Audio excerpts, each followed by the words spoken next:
dalam kitab Al-Qurqas fi syarhi Ratibul Aqas yang ditulis oleh Sayyid Al-Habib Ali bin Hasan bin Abdullah bin Husain bin Umar bin Abdurrahman Al-Aqas.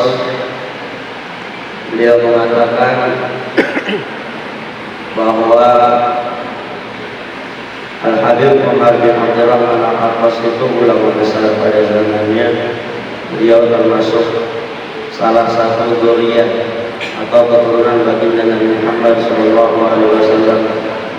Beliau adalah cucu keenam dari Sayyid Bakri Muqaddam Muhammad bin Ali, dan kemudian nasabnya bersambung kepada Sayyidina Ja'far As-Siddiq, kemudian Sayyidina Ja'far putra dari Sayyidina Ali Zainal Abidin, putra dari Sayyidina Husain, putra dari Sayyidina Ali bin Abi Thalib, dan Sayyidah Fatimah binti Rasulullah SAW.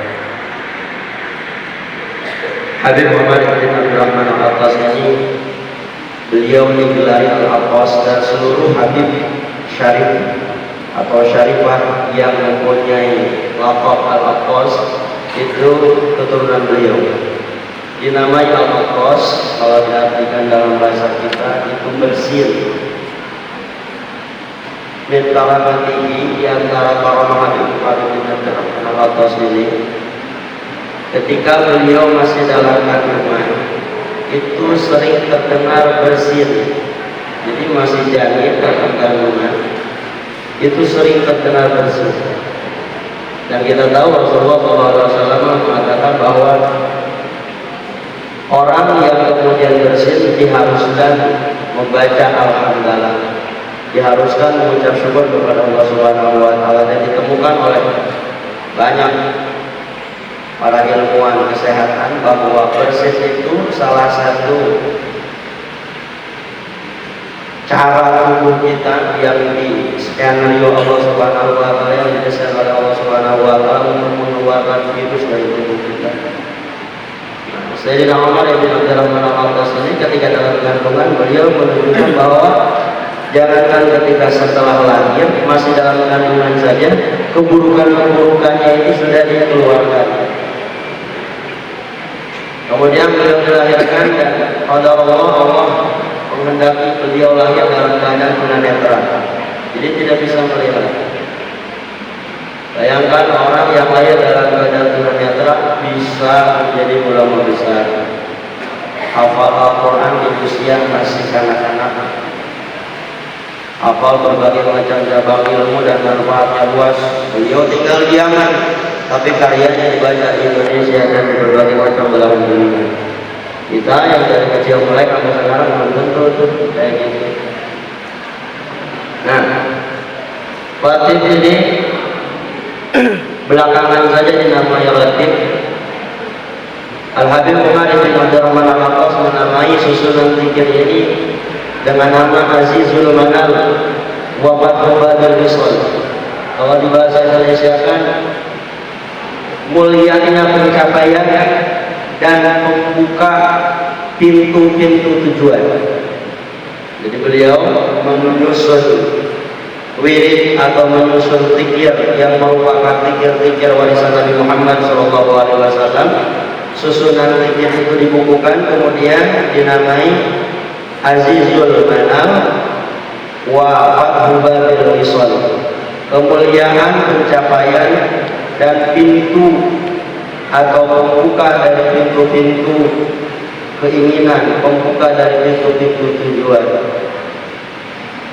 Semoga dengan membaca Ratibul Aqas ini, semua harapan khususnya yang tadi disampaikan oleh Bapak Ketua Yayasan, oleh Bapak Jarkasi sebagai panitia zikir, ini diwujudkan Allah Subhanahu wa Ta'ala.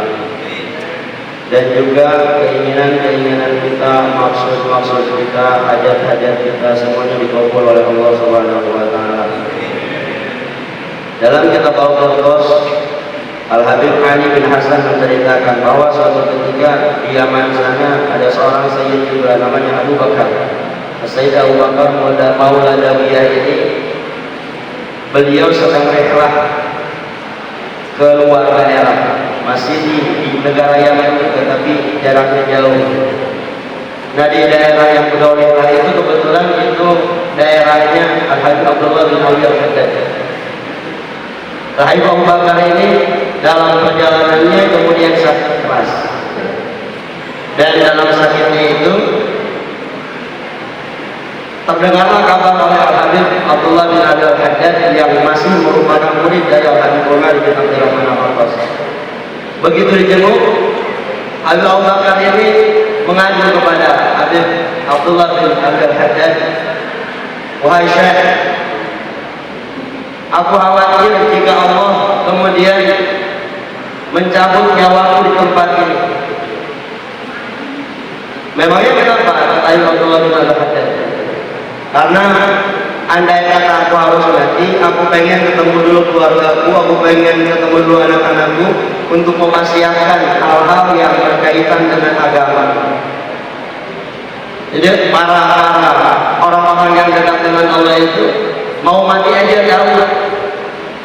Di kitab Manaqibnya Imam Muhammad bin Ahmad Al-Ghazali Al-Qasi, beliau dikisahkan sehari sebelum beliau wafat, beliau mengajak adiknya untuk pergi ke pasar.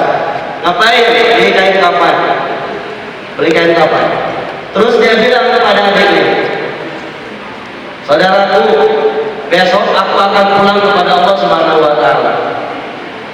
Dan jangan kau sholati jenazahku sebelum teman-temanku." Dia sebutkan ada beberapa nama datang, dan orang-orang yang disebutkan namanya itu jaraknya dari kota Bazar, dari kota Kusi itu sangat jauh. Ya kira-kira Indonesia Singapura atau Indonesia Malaysia lah. Memerlukan waktu untuk sampai itu perjalanan 2 sampai 3 hari. Adiknya bingung gitu ya. Dan dia percaya apa yang disampaikan oleh Imam Ghazali. Dan besokan harinya, kalau biasanya setelah sholat subuh itu beliau zikir yang makmur, yang diajarkan Rasulullah, baca istighfar, baca tahlil, baca tahmid gitu.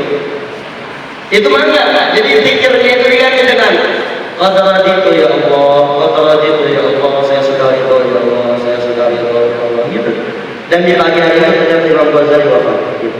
Setelah wafat, setelah jenazahnya dimandikan, adiknya bingung, ini mau disolati sedangkan wasiatnya harus menunggu teman-teman Imam Ghazali yang jaraknya jauh. Dalam kebingungannya itu beberapa saat kemudian, gak lama dari bingung itu datang nih ketiga orang yang kemarin itu diwasiatkan jangan disolati jenazahku kecuali sudah ada 3 orang. Ketika 3 orang ini datang, "Ya Syekh, gitu ya, bukankah jarak tempat Anda ke tempat ini sangat jauh? Kok bisa tahu?" Padahal waktu itu belum ada WA, belum ada HP, belum bisa telepon kayak sekarang. Kalau sekarang mah terjadi di Afrika 5 menit yang lalu, sekarang bisa kita tahu. Kalau dulu kan nggak terbatas semua. Kok bisa pas itu datang sekarang mau nyolati? Ada 3 teman Imam Ghazali ini, memang 3 hari yang lalu gitu ya, almarhum Imam Ghazali ini sudah datang kepada kami. Dan beliau mengatakan, "Pergilah sekarang ke kota saya untuk menyolati jenazah saya." Orang-orang yang dekat Allah Subhanahu wa Ta'ala itu, hatta kematiannya atau kepulangannya itu dia tahu. Dia tahu. Kita mah akan mati, dan matinya juga nggak tahu. Ya. Besok akan terjadi apa juga kita nggak tahu. Nah, Habib Umar bin Abdurrahman Al-Khattab ini di antara karamah beliau sebelum kita baca wasiatnya. Habib Abu Bakar tadi Maula Dauliyah itu sakit, dan beliau mengadu kepada Habib Abdullah bin Abi Al-Haddad bahwa beliau melihat tanda-tanda kematian ya, untuk diri. Kata Habib Abdullah bin Abi Al-Haddad, "Wahai saudaraku, jika kau ingin Allah panjangkan umurmu dan Allah Subhanahu wa Ta'ala penuhi hajatmu, kamil, ulang-ulanglah wirid yang diajarkan oleh guru kita yang Al-Habib Umar bin Abdurrahman Al-Khattab yang bunyinya, ya latifan lam yazal ultuq bima nazal innaka latifun lam tazal ultuq bina wal muslimin." Ulang itu.